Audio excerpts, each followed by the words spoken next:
Suspension order അല്ലേ? ഞാൻ അറിഞ്ഞിട്ട് വരികയാണ്.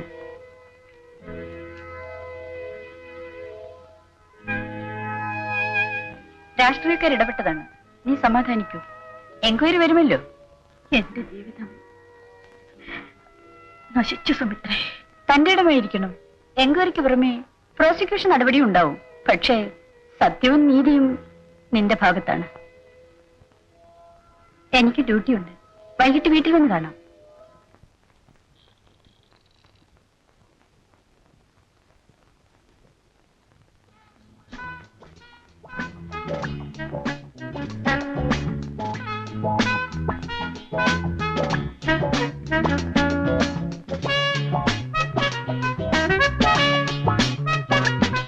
എന്താണ് വന്നത്?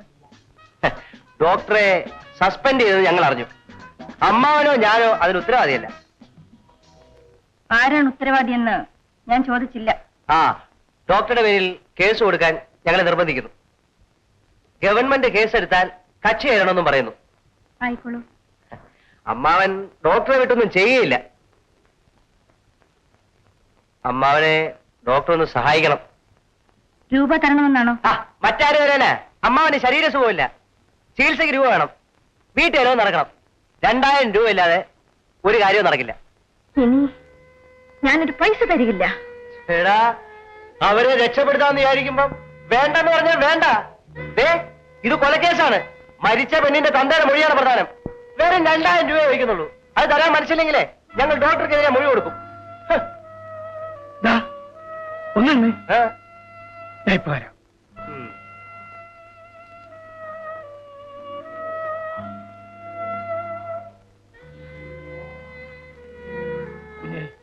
ആ രൂപ ഞാൻ കൊടുത്തേക്കണം. അയാൾ ഭീഷണിപ്പെടുത്തുകയാണ് പണിക്കരമ്മാവ.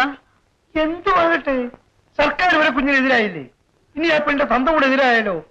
അയാൾ ചോദിച്ച രൂപ ഞാൻ കൊടുത്തേക്കണം. ഞാൻ കൊടുക്കില്ല. കുഞ്ഞു കൊടുക്കണ്ട. ഞാൻ ഇന്ന് വരെ 1 രൂപ പോലും ശമ്പളം വാങ്ങിച്ചിട്ടില്ല. എനിക്കിപ്പോ 2000 രൂപ വേണം. ഇപ്പൊ 2000 രൂപ കൊടുത്ത 10 ദിവസം കഴിയും മുമ്പ് അയാൾ ഇനിയും വരും. അത് അപ്പൊ നോക്കിക്കോളാം. ഇപ്പൊ 2000 രൂപ കൊടുക്കണം. ജോലി പോയാലും വലുതല്ലേ രൂപ. പണിക്കരമ്മാവനാണ് പറയുന്നത്. കൊടുക്കണം.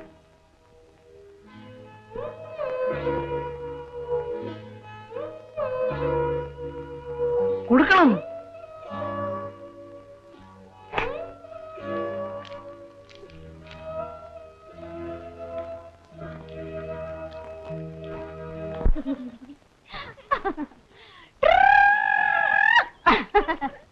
മമ്മിയുടെ തപ്പല മോളല്ലേ? അല്ല, മമ്മിയുടെ മമ്മിയുടെ.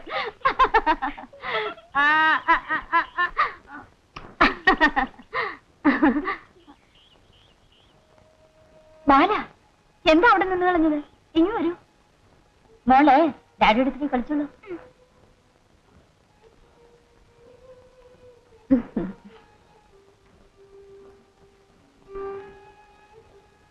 ബാലയുടെ പേരിൽ നടപടി സ്വീകരിച്ചതിൽ ഡോക്ടർമാർക്കും സ്റ്റാഫിനും കടുത്ത പ്രതിഷേധമുണ്ട്.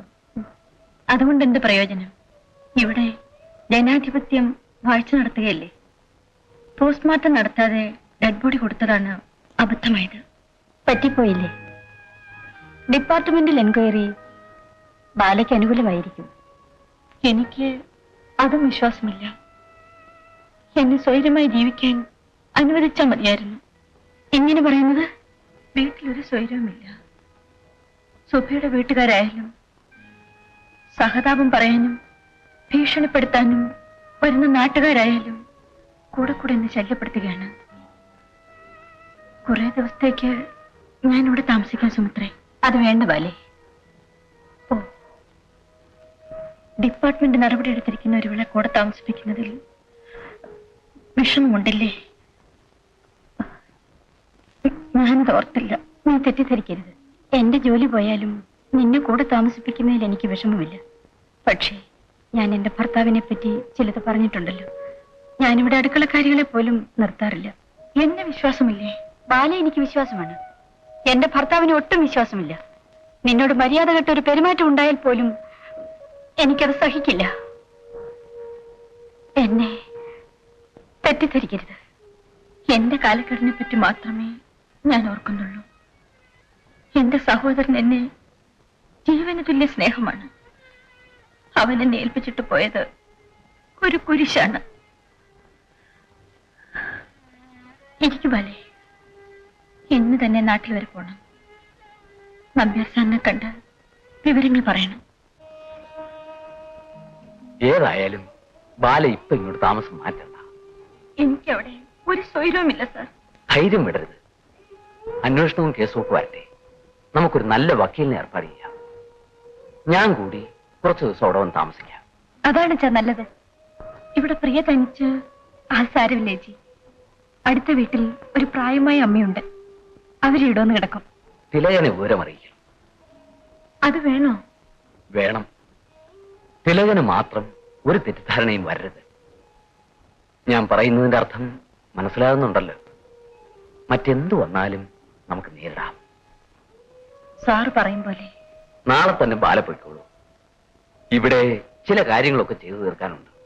അത് കഴിഞ്ഞ് എത്രയും വേഗം ഞാൻ അവിടെ എത്തും. ചേച്ചി, എന്റെ ചേച്ചി കരയരുത്. ആ കേറി വാ. കതവ് തുറന്നു കിടക്കുന്ന കണ്ടില്ലേ? കേറി വാ. ഓ, ഒരിടത്തൊന്നും സ്വസ്ഥമായിട്ട് ഇരിക്കാൻ പോലും നാട്ടുകാർ സമ്മതിക്കില്ല. ആ എന്താ? ഡോക്ടറെ ഒന്ന് കാണണം. ഡോക്ടർ ഇവിടെ ഇല്ല. ആ വന്നിട്ട് കണ്ടോളാം. എന്തിനാ ഇപ്പൊ കാണുന്നത്? അമ്മാവന് നല്ല സുഖമില്ല. വെല്ലൂര് കൊണ്ടുപോകണം. ആ ഉടനെ കൊണ്ടുപോകണം. 3000 രൂപയെങ്കിലും ഇല്ലാതെ വെല്ലൂര് പോയി ചികിത്സ കഴിഞ്ഞ് തിരിച്ചുവരാൻ ഒക്കെ ഇല്ല. എങ്ങനെയെങ്കിലും രൂപ ഉണ്ടാക്കി കൊണ്ടുപോ. ഞാൻ എടുത്തിട്ടുണ്ടാക്കാനാ. പിന്നെ ആരുണ്ടാക്കണം? അമ്മാവന്റെ മോളെ കൊന്നവരുണ്ടാക്കി തരണം. അപ്പൊ താൻ പേടിപ്പിച്ച് കാശ് പിടുക്കാൻ നടക്കുന്നവനാണോ? അമ്മാവന്റെ ആവശ്യത്തിനുള്ള രൂപ ഇടണം. തന്നില്ലെങ്കിലോ? പൊതുജനങ്ങൾ ഇടപെടും. പൊതുജനങ്ങളോട് സമാധാനം പറഞ്ഞോളാം. ഇപ്പൊ താൻ പോ. ഡോക്ടറെ കണ്ടിട്ടേ പോകുന്നുള്ളൂ. ഡോക്ടർ നാട്ടിൽ പോയിരിക്കുക. ആ വരട്ടെ. സപ്പോസ് 2 ദിവസം താമസിച്ചാലോ? ആ താമസിക്കട്ടെ. വന്ന് കണ്ടിട്ടേ ഞാൻ പോകുന്നുള്ളൂ. സത്യാഗ്രഹമാണോ? ആ ചിലപ്പോഴെങ്ങനെയൊക്കെ. ചേടാ ഇതൊരു ഗ്രഹപ്പഴയായല്ലോ. അയാൾ പോകാനാ പറഞ്ഞത്? ഞാൻ പോകത്തില്ല. പോകത്തില്ലെന്നോ? ആ എന്താ നോക്കി പേടിപ്പിക്കാന്നോ? എന്നോട് നോക്ക്. ഞാനിച്ചിരി പ്രായമായി പോയെന്ന് വെച്ച് എന്റെ ആരോഗ്യത്തിന് കുഴപ്പമൊന്നും വന്നിട്ടില്ല. ആ അറിയാമോ?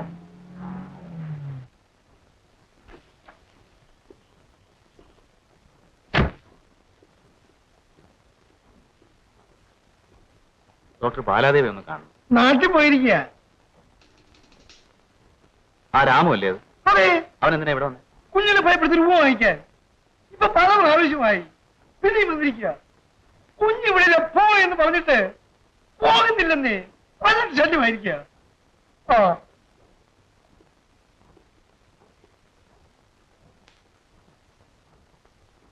താൻ എന്തിനാ ഇവിടെ വന്നിരിക്കുന്നേ? ആ ഡോക്ടറെ ഒന്ന് കാണണം. അവരിവിടെ ഇല്ലെന്ന് പറഞ്ഞില്ലേ? ആ വന്ന് കണ്ടിട്ടേ ഞാൻ പോകുന്നുള്ളൂ. ഓഹോ, അത്ര അത്യാവശ്യമാണോ? ആ അപ്പൊ ഡോക്ടർ വരാതെ സാറ് പോകത്തില്ല. ആ ഇല്ലെന്ന് പറഞ്ഞില്ലേ?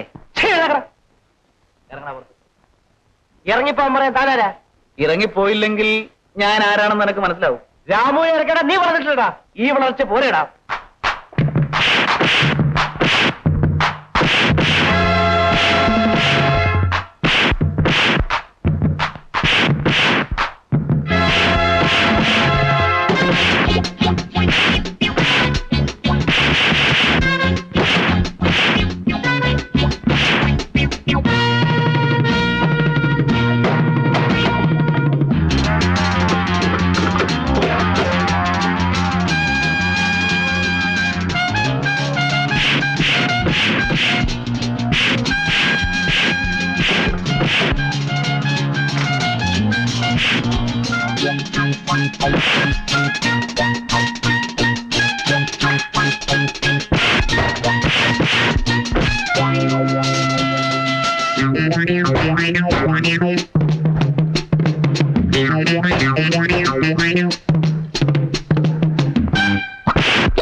എഴുന്നേക്ക്.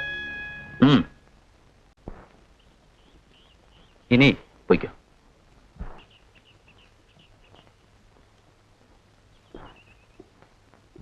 ആരാന്ന് മനസ്സിലായില്ലോ. എന്റെ പേര് ജയമോഹൻ, അഡ്വക്കേറ്റ് ആണ്. ഡോക്ടർ ബാലാദേവ് എപ്പോ വരുമെന്ന് അറിയാമോ? ഇന്ന് 2 മണിക്കൂർ ട്രെയിനിൽ വരും.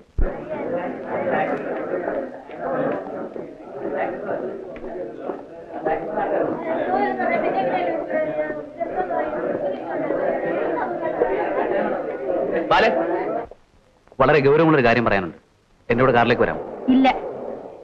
ആളൊഴിഞ്ഞ ആ ഭാഗത്തേക്ക് മാറി നിന്ന് ഒരു 5 മിനിറ്റ് സംസാരിക്കാമോ? സംസാരിക്കാം. വരും. ഇരിക്കൂ. പറയൂ. ബാലാദേവിയുടെ പേരിൽ പോലീസ് ഒരു കേസ് ചാർജ് ചെയ്തിട്ടുണ്ട്. ഓഹോ, അതറിഞ്ഞുകൊണ്ട് വന്നിരിക്കാണോ എന്നെ നോക്കി ചിരിക്കാൻ? ഞാൻ ബാലയെ നോക്കി ചിരിച്ചിട്ടുണ്ട്. പക്ഷേ മറുപടിയായി ഒരിക്കലും ബാല ചിരിച്ചിട്ടില്ല. പേര് പറയുമ്പോഴെല്ലാം ഡോക്ടർ എന്ന് ചേർക്കാൻ ബുദ്ധിമുട്ടാണ്. ഇനിയും കാര്യം പറഞ്ഞില്ല. ബാല ഇന്ന് വീട്ടിലേക്ക് പോകണ്ട. പിന്നെ എന്റെ വീട്ടിൽ താമസിക്കാം. മിസ്റ്റർ ജയമോഹൻ, എങ്കിൽ ഹോട്ടലിൽ ഒരു മുറി എടുക്കാം. എന്നെ അതിന് കിട്ടില്ല. നിങ്ങൾ കാല് തെറ്റി. ഡോക്ടർ, ഞാൻ അത്ര നല്ല സ്വഭാവക്കാരനൊന്നുമല്ല. ലേശം വഷളനുമാണ്. പക്ഷേ നിങ്ങളോട് ഇപ്പൊ പറയുന്നത് നിങ്ങളുടെ നന്മയ്ക്കാണ്. എനിക്കൊരു വിഷമസ്ഥിതി വന്നപ്പോൾ അതിന് മുതലെടുക്കാൻ പല വിധത്തിൽ പലരും ശ്രമിക്കുന്നുണ്ട്. നിങ്ങളുടെ താല്പര്യം പണമല്ലെന്ന് മാത്രം. അതെന്തോ ആട്ടെ. നിങ്ങളുടെ കേസ് ഞാൻ ബാധിക്കാം. ഒരു വക്കാലത്ത് ഫോം ഒപ്പിട്ട് തരൂ. വണ്ടിയിൽ ഫോം ഇരിപ്പുണ്ട്. എനിക്ക് ആലോചിക്കാനുണ്ട്. എന്റെ ഒരു ബന്ധു 2 ദിവസത്തിനകം വരും.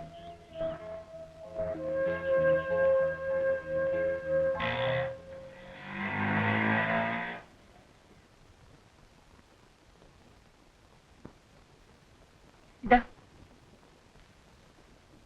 ആ രാമ ഇന്നും വന്നു. എന്തിന്? രൂപ കൊടുക്കാൻ തന്നെ. 3000 രൂപ കൊടുക്കാതെ പോയില്ലെന്ന് പറഞ്ഞ് കയറി ഇരുന്നാണ്. ഏതായാലും ഇനിയൊന്നും തരില്ല. അതെന്താ? ജയമോഹൻ എന്ന് പേരുടെ അഡ്വക്കേറ്റ് ഇവിടെ വന്നു. നല്ല ഒരു ചെറുപ്പക്കാരനാ. പുള്ളി ശരിക്കും അവൻ അടി കൊടുത്തു വിട്ടു.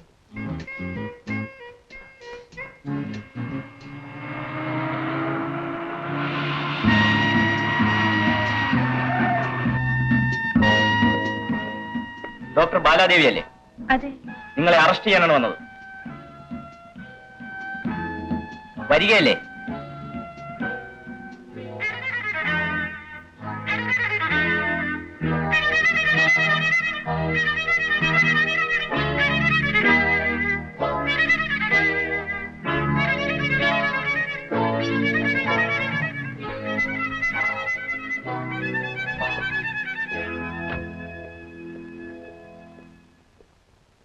ബാലാദേവി കയറാൻ പറ്റേ?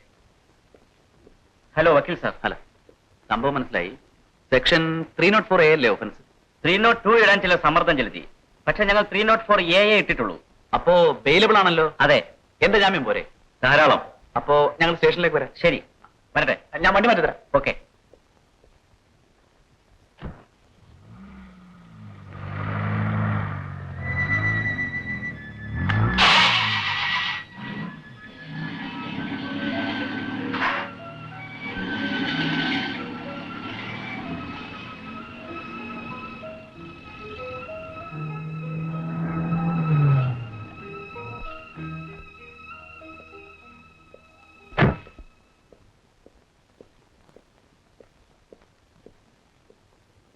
ഡോക്ടർ, എനിക്ക് വക്കാലത്ത് തരാൻ ഇഷ്ടമാണെങ്കിൽ നാളെ വീട് വരെ ഒന്ന് വരണം. വീടിനോട് ചേർന്ന് തന്നെയാണോ ഓഫീസ്?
ജയമോഹനെ കാണാനാണ് വന്നത്.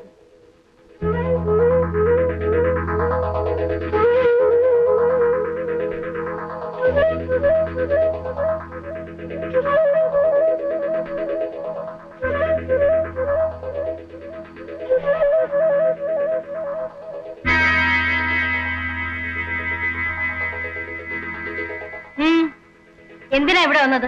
അമ്മയ്ക്ക് എന്നെ മനസ്സിലായില്ലേ? ഞാൻ ഡോക്ടർ ബാലാദേവിയാണ്. അറിയാം, എന്നെ നോക്കി ഡോക്ടറല്ലേ. ഇവിടെ വന്നതിൽ അത്ഭുതം തോന്നുന്നു. ഇത്തരത്തിലൊരു സ്ത്രീയായിട്ട് അന്ന് കണ്ടപ്പോ തോന്നിയിരുന്നില്ല. അമ്മേ, എനിക്കൊരു കേസുണ്ട്, ഞാൻ അതിന് വന്നതാ. ഡോക്ടർ എപ്പോ വന്നു? ഞാൻ ഇപ്പൊ വന്നതേ ഉള്ളൂ. അമ്മേ, എനിക്കൊരു കപ്പ് കാപ്പി വേണം. ഡോക്ടർ ബാലയ്ക്കും വേണം. ഞാൻ കാപ്പി കുടിച്ചതാണ്. സാരമില്ല, ഒരു കപ്പ് കൂടാവും. വരും.